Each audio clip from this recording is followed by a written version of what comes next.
Bonjour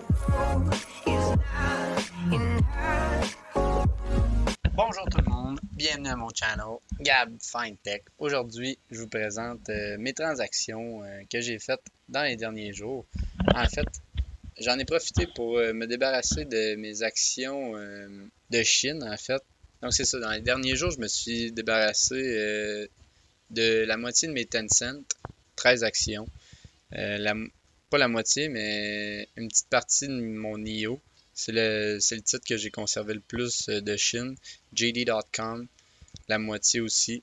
Alibaba, la moitié aussi. Puis j'en ai profité pour acheter du Google. La raison, en fait, pourquoi j'ai vendu mes titres chinois, c'est essentiellement parce que, comme je l'ai parlé dans l'autre vidéo, je voulais avoir 20%, en fait 10% d'argent, en argent, pour pouvoir supporter un coût dans le marché. Puis j'en ai profité pour renforcer ma deuxième position dans le marché qui est Google. Avant ça, c'était Microsoft. J'en ai vendu une partie. C'est redevenu ma 4 ou 5e position avec ce move-là. Mais je suis redevenu avec 10% en argent. Puis j'en ai profité pour acheter 2 actions de Google à 1700 US. La raison pourquoi j'ai vendu mes titres chinois, c'est essentiellement parce que Jack Ma a été manquant pendant à peu près 2 mois. C'était très étrange. C'est après avoir critiqué le gouvernement chinois que cette situation-là est arrivée. Fait que ça m'a fait réaliser à quel point les compagnies chinoises étaient quand même vulnérables de leur gouvernement. Fait que peu importe ce qui arrive avec la compagnie, le gouvernement va tout le temps avoir le gros bout du bâton. Fait que j'ai décidé de me départir d'une grande partie de mes titres chinois. Puis renforcer mon Google. Présentement, je suis rendu avec 5 actions de Google qui sont rendues à 1700. J'en ai acheté dans le creux du COVID à 1000$. Puis je vais sûrement la renforcer. Je vais vous montrer pourquoi. En fait, je pense que c'est une action qui va continuer de monter dans les prochaines années. Pourquoi c'est le titre qu'il faut avoir dans son portefeuille. Donc, si on regarde leur titre sur un an, c'est pas spectaculaire. C'est un 26%. C'est très modeste en ce moment sur le marché. Puis, si on le prend dans le creux du COVID, comme j'ai pu le faire à 1000$, c'est un 60%. C'est pas énorme comparativement à des titres comme Tesla, Square, même Disney a fait du 80% pratiquement. Mais je crois que en ce moment, Google est très sous-estimé en fait. Ils ont de très bons revenus avec de très bons earnings. Ils ont pratiquement pas de dépenses. Puis ils ont des beaux projets pour le futur. Donc si on regarde rapidement tous les produits de Google, vous avez recherche, Google Maps, Google Traduction qui traduit présentement en temps réel. Moi, pour ma part, je m'en suis servi en Colombie. Puis, je parlais en français. Puis, la personne pouvait voir pratiquement en temps réel en espagnol ce que je lui demandais. Fait que c'est très fort comme système de traduction. L'intelligence artificielle, puis tout ça est très fort là-dedans. Vous avez Google Chrome. Après ça, on a YouTube Music. Avant ça, c'était Google Music. Maintenant, c'est YouTube Music. Je vais vous en parler un peu plus loin. Chromecast. YouTube également qui s'en vient très fort. Présentement, vous avez Google Recherche et Google YouTube qui sont les principaux moteurs de revenus pour Google. Vous avez le Pixel, leur téléphone intelligent. La maison connectée avec justement le Chromecast, Google Home, Pixel Slate, les tablettes, le Nest Wi-Fi. Vous avez des dispositifs Wi-Fi de Google. Un autre bon moteur de revenus pour Google, c'est Android en fait. Ça amène les personnes dans l'écosystème de Google. Puis en fait, c'est gratuit Android, mais ça va les amener dans l'écosystème. Puis ça va les faire dépenser dans les produits Google par après avec le Google Play Store. Puis vous avez YouTube Music et ainsi de suite. Vous avez les Wear OS by Google. Après l'année passée, Google a fait l'achat de Fitbit pour 2,1 milliards. Fait que ça a renforcé leur smartwatch, tout leur monde, puis tout ça. Ils ont pu renforcer ce branding-là. Vous avez Android Auto, comme Apple CarPlay. Vous avez les Chromebooks, qui sont à prix modeste, puis un peu comme Android, qui vont amener les personnes dans l'écosystème de Google. Vous avez Gmail, vous avez les messages Google, vous avez Duo, qui est des appels un peu comme Messenger. Vous avez Google Chat, puis encore beaucoup plus. Un autre qui va être très fort, c'est Google Shopping pour le e-commerce qui s'en vient très gros.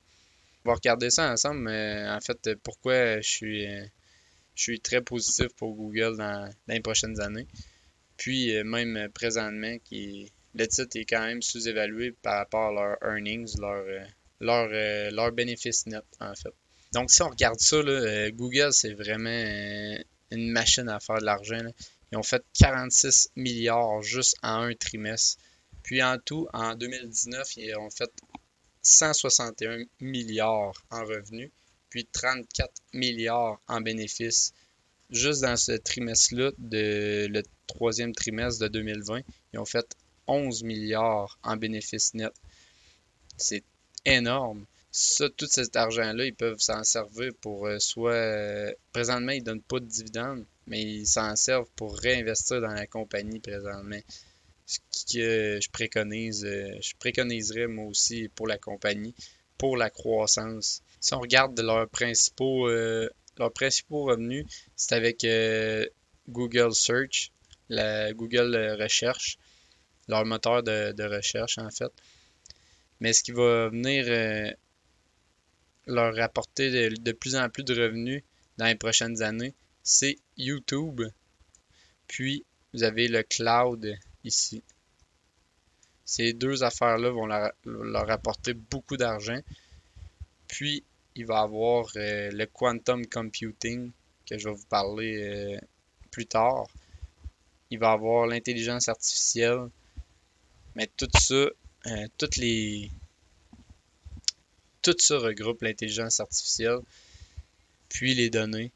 La force de Google, c'est vraiment les données, de suivre, de pouvoir donner un meilleur produit à tout le monde. Soit que ce soit aux customers ou à lui qui veut faire une publicité, ça va donner le meilleur produit à tout le monde.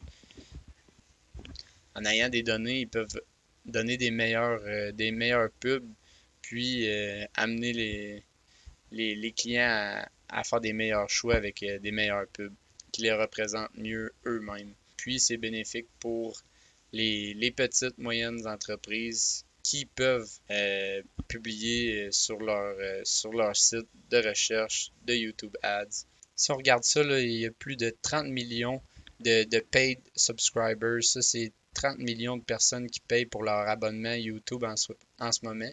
Au Canada, c'est environ 12 $. Aux States, c'est environ 10 $. C'est ce qui rapporte beaucoup d'argent. Puis en ce moment, YouTube, dans leurs revenus, sont à 30% year over year. Donc, c'est 30% entre le Q3 de 2019 et Q3 de 2020. Fait que ça fait en sorte qu'ils peuvent se doubler leurs revenus en 2,5 ans. Tandis que tous leurs autres revenus sont environ à 15%, donc ils peuvent se doubler en 5 ans environ. Aussi, ils ont un produit YouTube TV qui s'en vient très fort, comme ils ont pu dire dans leur earnings call du Q3. YouTube TV qui leur apporte 65 $ par mois par usager. Puis ça, c'est 3 millions de users. Google ont délaissé Google Play Music, en fait, pour le remplacer par YouTube Music il n'y a pas si longtemps. Puis ça va aider à augmenter leur subscription pour YouTube Premium. Parce que le Premium YouTube regroupe le YouTube Music. Puis j'ai essayé le YouTube Music, puis leur algorithme, je le trouve meilleur que Spotify. Ils vont vous donner des meilleures recommandations de musique comparable puis des meilleurs choix pour vous. Comme je vous dis, là, les données, ça donne des meilleures expériences clients, pas non seulement pour le monde qui veut vous vendre un produit, mais même pour les personnes qui veulent profiter d'un produit. Avec les données qu'ils ont, je pense qu'ils peuvent largement dépasser Spotify en termes de users, puis ils viennent tout juste de lancer leur YouTube Music. Puis c'est sensiblement le même prix que Spotify, mais ils regroupent en plus YouTube Premium qui donne qui vous permet d'écouter YouTube sans pause publicitaire. Vous permet de l'écouter en background. Il y a plusieurs avantages à YouTube Premium, tandis que Spotify, c'est seulement de la musique. Puis le choix peut être limité, tandis que YouTube, vous pouvez avoir toute la panoplie de musique. Si c'est juste un audio sur YouTube, vous pouvez l'avoir sur YouTube Music. Fait que c'est vraiment génial. Pourquoi je pense que YouTube, c'est vraiment le futur de la télévision, en fait? C'est parce que les advertisers, les compagnies, réalisent que c'est beaucoup plus rentable d'investir en publicité avec YouTube ou Facebook. Parce qu'ils rejoignent vraiment plus leur clientèle cible, en fait. C'est pourquoi c'est aussi efficace, puis ils voient la différence entre faire de la publicité sur la TV ou les médias sociaux. Donc, en ce moment, la grande force de Google pour le court moyen terme, c'est vraiment Google Search et YouTube. Pour le long terme, je pense plus que c'est leur recherche sur le médical avec DeepMind qui ont plusieurs recherches pour guérir vraiment, traiter, puis éradiquer des grandes maladies comme le cancer, la fibrose kystique, toutes sortes de maladies qui ruinent vraiment la vie de plusieurs, puis qui tuent vraiment beaucoup de personnes. Fait qu'il y a vraiment un gros potentiel là-dedans avec les genomics. Google va être assez gros là-dedans. Ils sont également avec les Google Lens pour la augmented reality. Vous allez avoir accès à votre Google Maps en temps réel quand vous regardez plus loin, au loin. Vous allez pouvoir faire une recherche en accéléré juste en le disant. Vous allez pouvoir trouver c'est quoi que vous cherchez avec Google Lens. Vous avez également Google Pay. Google Pay qui sert avec non seulement les téléphones, payer avec sa Mastercard ou sa Visa, mais vous allez pouvoir également faire des transferts un peu comme avec Interac, s'échanger de l'argent. Fait que ça va être un bon moteur pour Google. Également, le cloud va être très gros pour Google. Toutes les entreprises doivent faire un virage digital, puis ça prend de plus en plus de données. C'est pourquoi le cloud de Google va être fort. Toutes les entreprises de cloud vont bien s'en sortir dans les prochaines années, ça c'est sûr. Il y a également toute leur AI, leurs intelligences artificielles. En fait, ils travaillent sur des intelligences artificielles pour différentes choses, en fait, pour régler tant des problèmes au niveau médical que au niveau que ce soit de la congestion du trafic, que ce soit peu importe. Puis leur intelligence artificielle s'en vient vraiment très intelligente. Mais en fait, leur intelligence artificielle Alpha Zero est capable de battre n'importe quel champion du monde en ce moment d'échecs. L'intelligence artificielle a appris par elle-même en 3 jours pour pouvoir battre ces experts-là. Fait que ça vous montre à quel point ils s'en viennent très intelligents. Le quantum computing va juste venir améliorer le tout de leur intelligence artificielle pour accélérer les calculs de leur intelligence artificielle, en fait. En 2019, leur quantum computer a résolu un problème en 200 secondes, ce qui en aurait pris 10 000 ans avec même les ordinateurs les plus performants au monde en ce moment qui sont pas du quantum computing, qui peut se servir de plus que le 1 puis le 0 dans les données. Il peut se servir du qubits, pas nécessairement du bit normal qui est 1 ou 0. Il peut se servir du 1 et 0 en même temps, superposé. C'est très technique, mais ça fait en sorte qu'on va pouvoir avoir des avancées dans un futur très proche. C'est juste qu'il faut qu'ils trouvent une application à ce quantum computing-là. Donc, je suis allé quand même rapidement pour Google. Je veux pas vous bourrer trop le cerveau avec tout ce qu'ils font. Ils en ont tellement de choses qui sont en train de développer. Mais dites-vous qu'ils sont dans tout. Ils sont très diversifiés.